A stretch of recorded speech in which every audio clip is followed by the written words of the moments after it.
Phone করতেছিল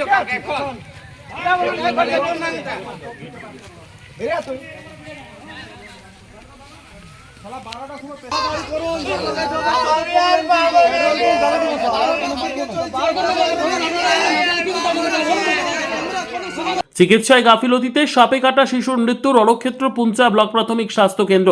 চিকিৎসায় চরম গাফিলতির জেরে সাপে কাটা এক শিশুর মৃত্যুকে কেন্দ্র করে রণক্ষেত্রের চেহারা নিল পুরুলিয়ার পুঞ্চা ব্লক প্রাথমিক স্বাস্থ্য কেন্দ্র। কর্তব্যরত মহিলা চিকিৎসককে ঘিরে তুমুল বিক্ষোভ দেখানোর পাশাপাশি তাকে টেনে হিঁচড়ে ব্লক স্বাস্থ্য আধিকারিকের কোয়ার্টারের সামনে নিয়ে যান উত্তেজিত জনতা। পরিস্থিতি এতটাই হাতের বাইরে চলে যায় যে তার নিয়ন্ত্রণে আনতে শেষমেশ ঘটনাস্থলে নামাতে হয় কেন্দ্রীয় বাহিনী। জানা গেছে গতকাল রাতে পুঞ্চা ব্লকের হাতিহার গ্রামের একটি 7 বছরের শিশুকে বিছানায় ঘুমন্ত অবস্থায় সাপে কাটে। পরিবারের সদস্যরা তড়িঘড়ি তাকে উদ্ধার করে পুঞ্চা ব্লক প্রাথমিক স্বাস্থ্য কেন্দ্রে নিয়ে এলেও রাত 11টা থেকে 1টা পর্যন্ত দীর্ঘ 2 ঘন্টা হাসপাতালে ফেলে রেখেও কোনো রকম চিকিৎসা করা হয়নি বলে অভিযোগ। হসপিটালে তো ভর্তি ছিলেন? হ্যাঁ। তো ওই বাচ্চাটাকে যখন নিয়ে এসেছিল তখন কি অবস্থায় ছিল? কি অবস্থা ছিল বলছে আমার হাতে কাটিছে আর পেটে লাগছে, বলছে আমাকে দেখুন ভালো করে। ডাক্তার কতক্ষণ পরে এসেছিল? ডাক্তার অনেকক্ষণ পরে রক্ত নিল, দিয়ে বসে দাঁড়াও মাথা এটা পরীক্ষা হোক তারপর দেখব। তারপর ছেলে আপনার ঢলিয়ে গেছে, মারা গেছে। মানে চিকিৎসা হয়নি তাহলে? না চিকিৎসা হয়নি। মহিলা চিকিৎসক আছেন উনি তো বলছেন যে ইনজেক্ট করা হয়েছিল, ইনজেকশন দেওয়া হয়েছে। সে তো পরে হয়েছে। মানে সময় মতো চিকিৎসা হয়নি? সময় মতো হয়নি। আপনার তো হসপিটালে ভর্তি ছিলেন, আপনারা বলেননি? সবাই তো বলেছে, তো না শুনলে কি করবে? ওরা এত লোক এসে বারবার বলেছে, ঘরের বাড়ির লোকে এসে বলেছে, তাতে বলে নাই, গ্রাহ্য করে নাই। তাহলে আর কি করবো আমরা? এখানে চিকিৎসা ব্যবস্থা কি রকম?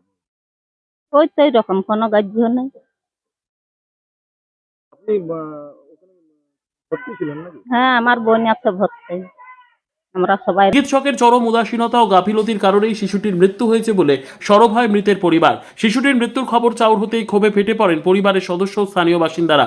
দলে দলে মানুষ হাসপাতালে চত্বরে এসে জড়ো হন। উত্তেজিত জনতা প্রথমে কর্তব্যরত চিকিৎসককে ঘিরে ধরে তুমুল বিক্ষোভ দেখাতে শুরু করেন। উত্তেজনা চরম সীমায় পৌঁছলে ওই মহিলা চিকিৎসককে কার্যত টানতে টানতে হাসপাতাল চত্বরে থাকা বিএমওইচের কোয়ার্টারের সামনে নিয়ে যাওয়া হয়। উত্তেজিত জনতার প্রশ্ন, এত বড় ঘটনার খবর পেয়েও কেন বিএমওইচ নিজে এসে শিশুর চিকিৎসার তদারকি করলেন না? ঘটনার খবর পেয়ে প্রথম পরিস্থিতি সামাল দিতে পৌঁছয় পুঞ্চা থানার বিশাল পুলিশ বাহিনী। তবে উত্তেজিত জনতার ক্ষোভের মুখে পড়ে পরিস্থিতি নিয়ন্ত্রণে আনতে ব্যর্থ হয় পুলিশ।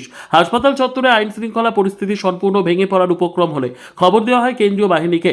বর্তমানে কেন্দ্রীয় বাহিনীর জওয়ানেরা এবং পুলিশ যৌথভাবে পরিস্থিতি নিয়ন্ত্রণে আনার চেষ্টা চালাচ্ছে। চিকিৎসায় গাফিলতির অভিযোগে এখনো থমথমে উত্তাল হয়ে রয়েছে পুঞ্চা হাসপাতাল চত্বর।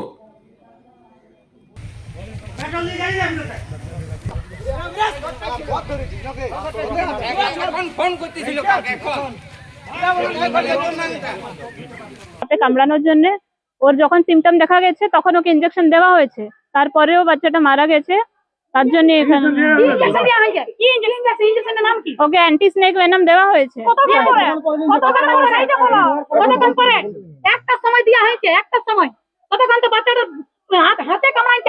যখন সিমটম দেখা যাবে, ওর যখন কিছু সিমটম দেখা যাবে তারপরেই দেওয়া হয় ইনজেকশন। আচ্ছা, বেশি লেখাপড়া করেছেন আপনারা, বলুন। পরিবারের লোকদের অভিযোগ করেছে সাপে কামড়েছে, তার মধ্যে আর কি অ্যান্টি স্নেক ভেনামটা নিজেই একটা বিষ, ঠিক আছে? ওটা শুধু শুধু দেওয়া যায় না, ওটা কিছু সিমটম দেখা গেলে তারপরে ওটা দেওয়া হয়। সিসিটিভি ফুটেজ চেক করা হবে। আপনার নাম কি ম্যাডাম? সিসিটিভি ফুটেজ চেক পূর্ণিমা মুর্মু। শেখ রতনের রিপোর্ট, পিবি নিউজ।